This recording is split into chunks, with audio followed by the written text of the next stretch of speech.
What is up, world? Today I've got a video based around Final Fantasy 15 and whether or not that's going to help Square Enix rebuild their reputation.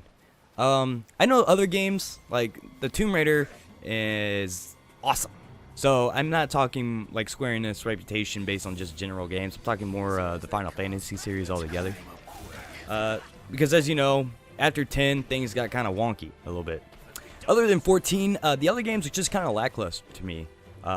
They haven't been well received like the other games were. 10-2, well, to me, just a big cash grab and the way to get Titus back into the story, even though he was technically not even, whatever, that's a whole different thing. And then 12, which was decent. I think the gameplay was really in depth. However, the plot and the story just wasn't there. Yeah, it was convoluted and predictable. And then the 13 series, which it probably lasted a lot longer than it ever needed to, and the plot in that is that one's confusing. It is yeah. Let's not even get into it. But then there's 14, which was a mass multiplayer online game, so that's kind of different to me. It had its slow start, but Realm Reborn really it brought it back to life. But and then 11 was another one of those. Anyway, we're just talking about the numbered series and the main series. We're not talking about side games like Type 0 or Crisis Core or anything like that, because those games are hit or miss, and most part, like Type 0 and Crisis Core I enjoyed. However, they didn't have the same in-depth gameplay as the regular games do. They're more linear in the sorts. So with that said, we're going to take a look at the Final Fantasy 15 episode Duscae gameplay. The camera in this, as you know, it's a real-time action game. It's not necessarily turn-based. There is some action point expenditures, such as using your Y and/or triangle attacks. If you're playing on the PS4, I played it on the One, like I said. Anyway, so the camera gets really wonky if you're fighting lots of enemies, you're being surrounded, or you're playing on uneven ground, because you'll fight on hills and stuff like that. As you see, it's a free roam game in your areas. And, you know, with that, you would think that a good targeting system would help that. But the targeting system isn't as seamless as you would hope in comparison to games like Zelda or Devil May Cry. The combos also are very lackluster in the demo. You can vary your combos by holding your left stick left or right, and that will change your spinning left or right as well. Or you can hold it backwards for a backflip strike and then continue your combo. With combos, there's execution moves where your enemies have low health, and you'll finish them off with a trident lunge.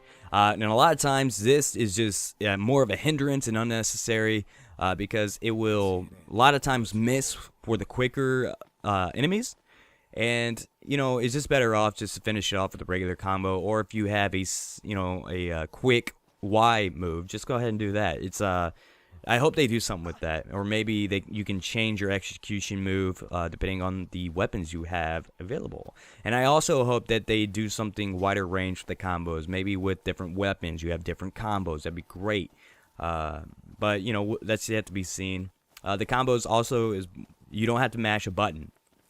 You press X on the Xbox One, I think it's square on the PS4, and you just hold it, and you will continue to do the combo indefinitely, or until you get knocked on your ass, which, you know, happens. And, you know, little roll, holding your L1 button and your circle button will give you a nice little roll there. And I'm not sure, based on my experience, there is no invincibility frames on that, so that's yet to be seen. There's team attacks, and although they're effective, they can be confusing because the sporadic animations between the whole party doing them. There is a yellow pulse when it's your turn to hit your attack button, so there's that. But it'll start out with just 2 of you, then there's 3 of you, and then there's 4. It's like a little mini game, and it gets really confusing. But I mean, I'm sure once you get used to it, you'll be able to master it. But then again, it gets more confusing than anything. There is issues with the visuals a little bit. The visuals are absolutely stunning. They are great. This is one of the best games that I've seen so far, and this is just a demo so far. But the frame rate does drop when there's a lot of enemies and a lot of particle animations. This may be exclusive to the Xbox One. It is kind of sort of inferior. Not to say that this is some fanboyish crap, but it is hardware based. It is somewhat inferior to the PS4. So I'm just curious at how it functions on that. Incredible open areas to explore. I've got to say, for a Final Fantasy game, the exploration is awesome. Maybe it is, because the place that you are in episode Duscae is a place called Duscae, and maybe, and there is limitations how far you can go, but maybe that is they're just kind of level based where you're just in a single area and that's all you can go, or maybe it's more free world than one might think. I know you can drive, so you'll be driving to different locations as a way of fast travel. Now, as in the exploration dungeons, the dungeon, I should say, there's only one dungeon in Duscae. It was pretty linear, which isn't bad. It's hard to get lost in them, but there's typically two paths you can take to merge into the one main path. So you can find treasures laying around in either path, or enemies if you're trying to level up and stuff.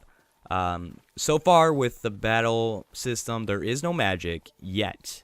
But from what I understand, it will be in the full game. But regarding the controls, because a lot of your actions do take up a lot of different control combinations, and I'm not sure how it's going to be implemented, but I'm not a game developer.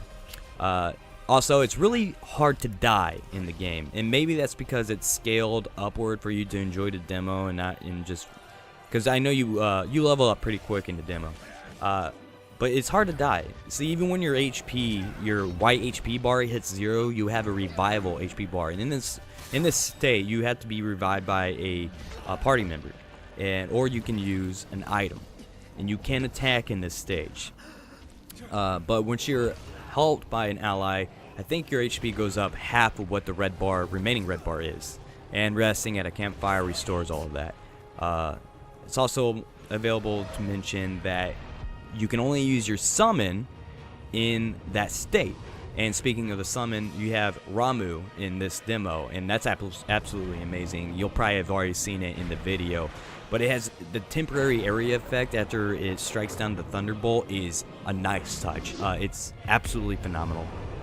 But so far, the summon, as I said, acts as an end-all desperation move. You have to be needing recovery in order to use it, and so far it doesn't allow XP. This might be exclusive to the demo. We're not sure yet. You do not level up in real time either. You acquire XP as you fight and stuff like that, and once you rest at a campfire, it fills your XP gauge. It's more of a getting better, a day-to-day type of approach, so it's kind of like more real life. The more you practice at something day-to-day, you get better, blah, blah, blah. You also can get ingredients for meals.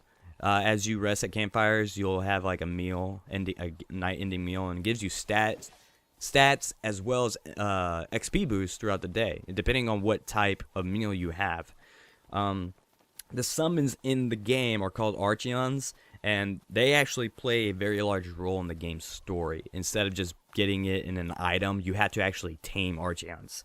And the confirmed Archeons are Ramuh, which is seen in the demo. There's Leviathan and Titan, all veterans of the Final Fantasy series. So probably expect to see more well-known summons return, such as Bahamut, Shiva, and Ifrit, as well as others. It's also worth noting that in the demo, you stop off in Duscae, and I don't know if this is going to be, this probably will be in the main game. You stop off at Duscae on your way to go find or awaken Titan, which I think you just go and tame. It doesn't really go into much detail with that. But anyway, what I wanted to ask is this game, in my personal opinion, is this game going to be able to really take the reputation of Square Enix for the first next-gen title and just go through the roof with it? And my answer is yes. As a Final Fantasy title, I love what they've done with it. It feels like a Final Fantasy title, the way that you want to explore, you want to do the side quests, you want to find the big bads and beat them and whatever. And it kept me playing, and there's really nothing to the demo except just the exploration. There's really not a whole lot of story to it, but I love it. I still play it, and it's been out for a while, and especially since episode 2, or Duscae 2.0 has come out. It's been something phenomenal. And regarding Square Enix's standing and reputation, and they keep making their main story games, such as the main numbered games in the series, like this.